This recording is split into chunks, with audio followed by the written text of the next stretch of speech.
అదే RTV app వార్తల్ని క్షణాల్లో చదివే అవకాశం ఉంటుంది. ఒక న్యూస్ పేపర్, ఒక టెలివిజన్ ఛానల్ మీ చేతుల్లో ఎప్పుడూ ఉంటాయి. ఈరోజు చోడవరం నియోజకవర్గంలో పెద్ద ఎత్తున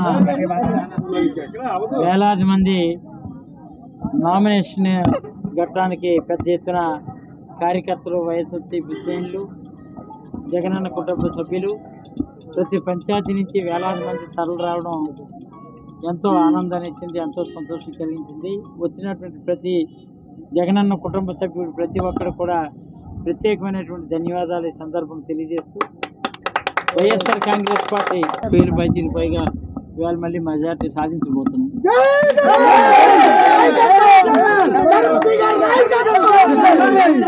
ఎందుకంటే ఇప్పుడు జరుగుతున్నటువంటి ఎన్నికలు పేదోడికి పెద్దోడికి జరుగుతున్నటువంటి యుద్ధం. పేదల పక్షాన జగన్మోహన్ రెడ్డి నిలిచారు.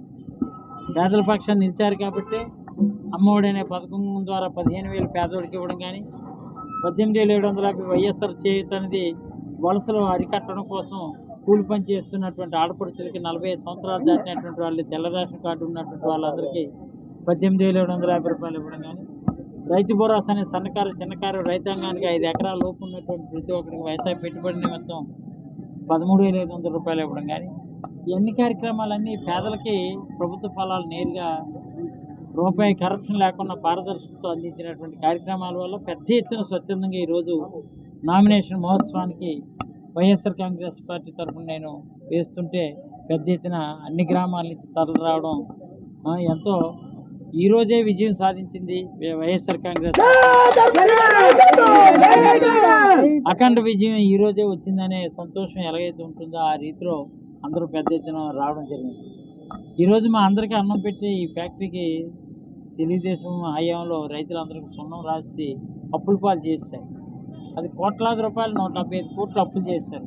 ఇప్పుడు నా మీద పోటీ చేస్తున్నటువంటి కేఎస్ఎన్ రాజు కానీ, ఆయన మద్దతు పలుకుతున్నటువంటి షుగర్ ఫ్యాక్టరీ చైర్మన్గా మాజీ చైర్మన్ మల్నాడు కానీ ఇద్దరు కూడా షుగర్ ఫ్యాక్టరీని కొల్లగొట్టి తినేశారు. 10 ఏళ్ళు వాళ్ళు 10 ఏళ్ళు శాసనసభ్యులు ఉంటే ఇక్కడ సాధించింది లేదు కాదు కదా. 4 ఏళ్ళు ప్రతిపక్ష పాత్ర, కనీస పాత్ర పోషించకుండా, తెలుగుదేశానికి కరోనా టైంలోకి తెలుగుదేశం కార్యకర్త ఒక రొట్టు ముక్క కూడా ఇవ్వకుండా ఎవరికి కూడా 4 ఏళ్ళు ఎక్కడ కనిపించలేదు. ఈ కేఎస్ఎన్ కోమాలో ఉన్నాడు.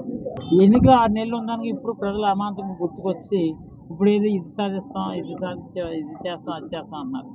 అభివృద్ధి కానీ సంక్షేమం కానీ అన్ని నియోజకవర్గాలతో పోల్చుకుంటే 3,200 కోట్లు అభివృద్ధి సాధించాం. ఎలాగా ఈరోజు కొట్టొచ్చినట్టు కనిపిస్తున్నాయి. దేవాలయాలు కానీ,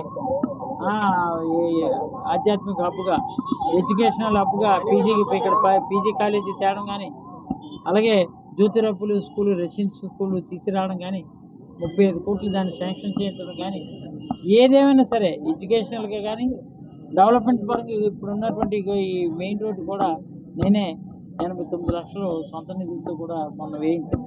తెలుగుదేశం కాంట్రాక్టర్ అయినటువంటి కళ్యాణదుర్గం తెలుగుదేశం అభ్యర్థి అయినటువంటి అనంతపురం జిల్లా సురేంద్రబాబుకి కంపెనీ అది. వాళ్ళు కావాలని వదిలేస్తే మళ్ళీ ఇప్పుడే మీరే చూస్తారు. ఈరోజే బెర్మ్స్ కూడా కంప్లీట్ చేయించాను రాత్రికి రాత్రి. అంటే టోటల్గా ప్రజలకు ఇబ్బంది పడకూడదు. ప్రజలకు నేను మాట ఇచ్చాను. జగన్మోహన్ రెడ్డి హయాంలో 120 కోట్లు శాంక్షన్ అయితే రోడ్డుకి ఇప్పటికే సుమారు 60 కోట్లు పనులు అయ్యాయి. 60%, 70% కంప్లీట్ అయింది. ఇంకో 20% పెండింగ్ ఉంటే ఆ 20% 10% ప్రజలు ఇబ్బంది పడకూడదని నేను కంప్లీట్ చేస్తాను. ఈ వైఎస్ఆర్ కాంగ్రెస్ పార్టీ అద్భుతమైనటువంటి విజయం జగన్మోహన్ రెడ్డి గారి ఆశీస్సులతో సాధిస్తున్నాం అని మాత్రం ఈ సందర్భంగా తెలియజేస్తాను. లాస్ట్ టైం ఎంత మెజార్టీ వచ్చిందో దానికన్నా 10 ఓట్లు ఎక్కువ వస్తా తప్ప తక్కువ రాదని. నమస్తే అండి. ఇది వ్యాపారం గురించి కాదు, ఓటు గురించి. ఎన్నికల్లో ఓటు వేయడం మన హక్కు మాత్రమే కాదు, కర్తవ్యం. ఎంతో మంది మహా నేతలు శ్రమించి ప్రాణత్యాగం చేసి ఈ అవకాశాన్ని మనకిప్పించారు. అందరూ ఓటు వేద్దాం. ఎందుకంటే ఓటు హక్కు ఊరికే రాదు. నా ఓటు ఎవరికో తెలుసా? అది సీక్రెట్ అండి.